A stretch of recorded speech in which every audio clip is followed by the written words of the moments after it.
Mon nom est Lakshmi. Je suis journaliste.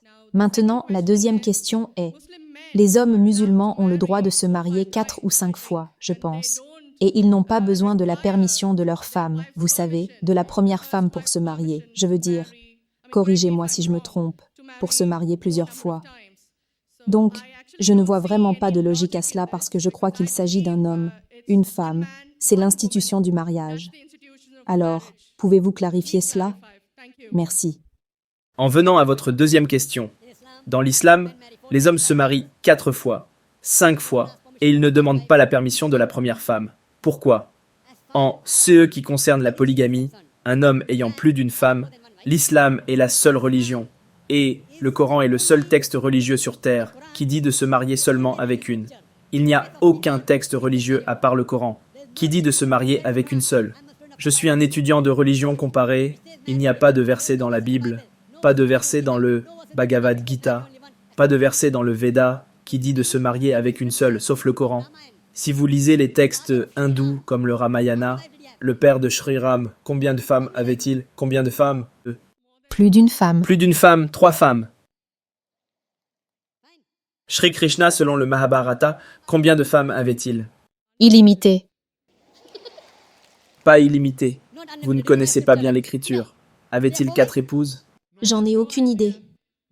Pas 4, pas 100, pas 1000, 16 108. Combien de femmes avait-il? 16 108. Alors pourquoi nous, musulmans, ne pourrions-nous pas en avoir 4? Quel est le problème? Si Shri Krishna peut avoir 16 108 femmes, pourquoi ne pourrions-nous pas en avoir 4? De plus, si vous lisez le Vishnu Purana, chapitre numéro 24, verset numéro 1, il dit qu'un brahman peut avoir jusqu'à 4 épouses. Si vous lisez les écritures juives, elles vous donnent la permission d'avoir autant d'épouses que vous le souhaitez. Si vous lisez la Bible chrétienne, elle vous donne la permission d'avoir autant d'épouses que vous le souhaitez. Si vous lisez la Bible, Abraham avait 3 épouses. Salomon, combien d'épouses avait-il? Il avait 700 épouses. Plus tard, l'Église a imposé une interdiction selon laquelle les chrétiens ne devraient se marier qu'à une seule femme, pas la Bible. C'est la communauté juive qui a pratiqué le mariage polygame. Ce n'est qu'en 1950 que le grand rabbin, le pasteur Sinois, a déclaré que les juifs devraient se marier à une seule femme. Donc, c'est le rabbin, pas les écritures juives. Et selon les écritures hindoues, vous pouvez vous marier autant que vous le souhaitez. C'est le gouvernement indien qui, en 1954, a adopté une loi appelée la loi spéciale sur le mariage hindou. La loi spéciale sur le mariage hindou qui dit que les hindous ne devraient se marier qu'à une seule femme. Ce ne sont pas les écritures religieuses. Ce n'est pas la Bhagavad Gita. Ce n'est pas le Ramayana. Ce n'est pas le Mahabharata. Ce n'est pas le Veda. C'est le code pénal indien. Le gouvernement indien qui a adopté une loi en 1954 selon laquelle les hindous ne devraient se marier qu'à une seule femme.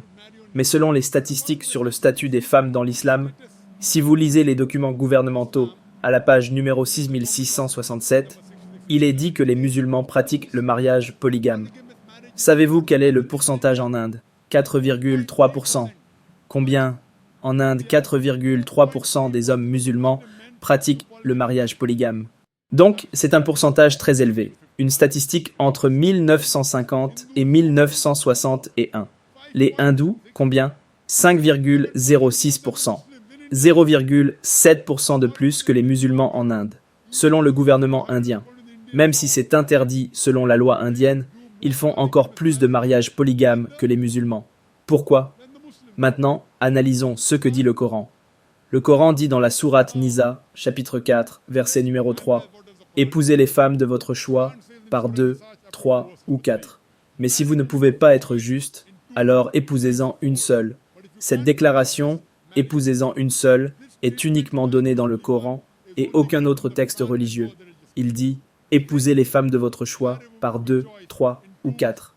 Mais si vous ne pouvez pas être juste, alors épousez-en une seule. » Donc, si vous voulez épouser plus d'une femme, l'un des critères du Coran est que vous devez être juste. Si vous ne pouvez pas être juste, vous devriez n'épouser qu'une seule femme. Maintenant, quelles sont les raisons?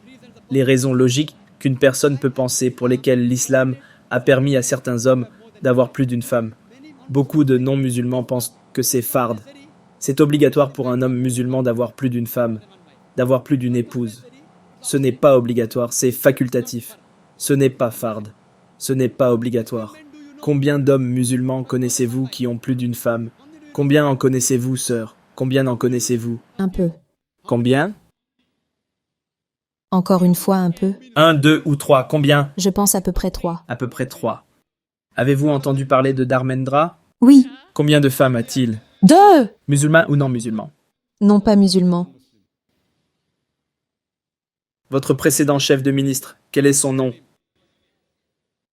Jayalalitha. Il est hindou ou musulman? Il est hindou ou musulman? Il est hindou. D'accord. Maintenant, ce sont des personnalités célèbres. D'accord? Combien de personnalités célèbres connaissez-vous en Inde qui ont plus d'une épouse? Les 3 que vous connaissez peuvent être locales. D'accord? Oui. Localement, peut-être un ami dans votre quartier, peut-être un collègue. En Inde, il y a plus de non-musulmans ayant plus d'une épouse que de musulmans. Maintenant, comprenons quelles sont les raisons logiques. Revenons à la logique maintenant. Par nature, si vous demandez à n'importe quel médecin, il vous dira que les garçons et les filles naissent en proportion égale. Les filles et les garçons naissent en proportion égale. Mais tout médecin, tout pédiatre, tout médecin pour enfants vous dira que le sexe féminin, l'enfant féminin, est plus fort que l'enfant masculin. C'est la raison pour laquelle il y a plus de décès chez les garçons que chez les filles. Ainsi, dès le plus jeune âge, il y a beaucoup plus de filles que de garçons. À mesure que la vie avance, des personnes meurent à cause d'accidents, d'alcoolisme, de guerres. Il y a plus d'hommes qui meurent que de femmes. Aujourd'hui, si vous analysez dans le monde, il y a plus de femmes que d'hommes. Il y a quelques pays du tiers-monde comme l'Inde où la population masculine est plus nombreuse que la population féminine. Et savez-vous pourquoi? La raison est due à la féticide féminine et à l'infanticide féminin. Selon un article, un programme diffusé sur la BBC intitulé « Laissez-la mourir », dans le cadre du programme Assignment, une journaliste britannique nommée Emily Buchanan vient en Inde et déclare qu'en Inde, chaque année, plus d'1 million de fœtus sont avortés après avoir été identifiés comme étant des filles. Elle affirme qu'il y en a plus de 3000 chaque jour. Multiplié, cela fait plus d'1 million chaque année. Selon un rapport de l'hôpital gouvernemental du Tamil Nadu, elle donne les statistiques. Sur 10 filles nées vivantes, savez-vous combien sont mises à mort? 4. Madame, le saviez-vous? Au Tamil Nadu, votre État bien-aimé, selon les statistiques gouvernementales, sur 10 filles nées vivantes à l'hôpital gouvernemental, 4 sont tuées. Des panneaux publicitaires sont mis en place au Rajasthan et ici, qui disent « Dépensez 500 roupies et économisez 500 000 roupies ». Savez-vous ce que cela indique? Dépensez 500 roupies, faites une échographie, réalisez une amniosynthèse, identifiez si l'enfant que vous portez est une fille, avortez-la et économisez 5 lakhs roupies, 500 000 roupies. Peut-être qu'un couple de centaines de milliers la garde et le reste est donné en dot. Si vous dépensez 500 000 roupies, vous allez économiser 500 000 roupies. Si vous arrêtez cette pratique néfaste en Inde, notre pays bien-aimé, si vous arrêtez l'infanticide féminin, si vous arrêtez le féticide féminin, même en Inde, la population féminine sera supérieure à la population masculine. Si vous regardez le reste du monde, si vous regardez seulement New York, il y a 1 million de femmes de plus que d'hommes. Aux États-Unis, il y a 7,8 millions de femmes de plus que d'hommes. Au Royaume-Uni, il y a 4 millions de femmes de plus que d'hommes. En Allemagne, il y a 5 millions de femmes de plus que d'hommes. En Russie, il y a 9 millions de femmes de plus que d'hommes.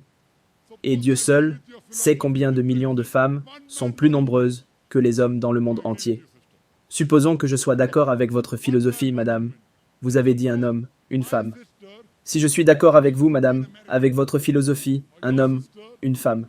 Et supposons que ma sœur habite en Amérique, ou que votre sœur habite en Amérique. Et supposons que le marché soit saturé, un homme, une femme, saturé. Il y aura tout de même 7,8 millions de femmes qui ne trouveront pas de partenaire de vie. Un homme, une femme. Maintenant, l'option pour ces 7,8 millions de femmes est soit d'épouser un homme qui a déjà une femme, soit de devenir une propriété publique. Vous dites, Dr Zakir Naik, propriété publique, c'est un terme si dur. Madame, c'est le terme le plus sophistiqué que je puisse utiliser. Je ne peux pas utiliser un terme plus sophistiqué que propriété publique. Selon le statut de l'Amérique, savez-vous qu'en moyenne, un homme, avant de s'installer avec une femme, a 8 partenaires sexuels différents? Le saviez-vous, en moyenne? 8. Certains peuvent en avoir 1, certains 10, certains 20. 8 partenaires sexuels avant de s'installer avec une seule. Donc, la seule option qui reste, si ma sœur habite en Amérique, ou si votre sœur habite en Amérique, et que l'option lui est donnée, c'est qu'elle ne sera pas mariée à un homme qui a déjà une femme. Et supposer que le marché soit saturé. Chaque homme a trouvé une femme pour lui-même. Et malheureusement, ma sœur, ou si votre sœur est l'une des femmes qui n'ont pas trouvé de partenaire de vie, la seule option pour elle est soit d'épouser un homme qui a déjà une femme, soit de devenir une propriété publique. Toute femme modeste opterait pour la première. Madame, que choisiriez-vous pour votre sœur? Épouser un homme qui a déjà une femme ou devenir une propriété publique? Ma sœur est trop jeune pour être mariée, alors... Quand elle grandira, et si elle se rend en Amérique ou si vous vous trouvez en Amérique, que préféreriez-vous pour elle? Vous êtes l'aîné. Préféreriez-vous qu'elle devienne une propriété publique ou qu'elle épouse un homme qui a déjà une femme et obtienne des droits égaux? En islam, si vous avez une seconde épouse, vous lui donnez des droits égaux. En Amérique, la propriété publique n'a aucun droit. Elle est dégradée. Elle est déshonorée. En islam, elle a des droits égaux. En Inde, elle a des droits égaux. En Inde, elle a des droits égaux. Elle obtient de l'honneur. Que préféreriez-vous pour une sœur cadette lorsqu'elle grandira? Parfois, il est difficile de dire la vérité, n'est-ce pas, madame? Surtout devant un si grand public. De toute façon, j'ai votre réponse, madame. Merci. Et votre silence en dit long. C'est donc la raison pour laquelle, en islam, madame, les hommes ont été autorisés à épouser plus d'une femme pour protéger la femme, et non pour la dégrader.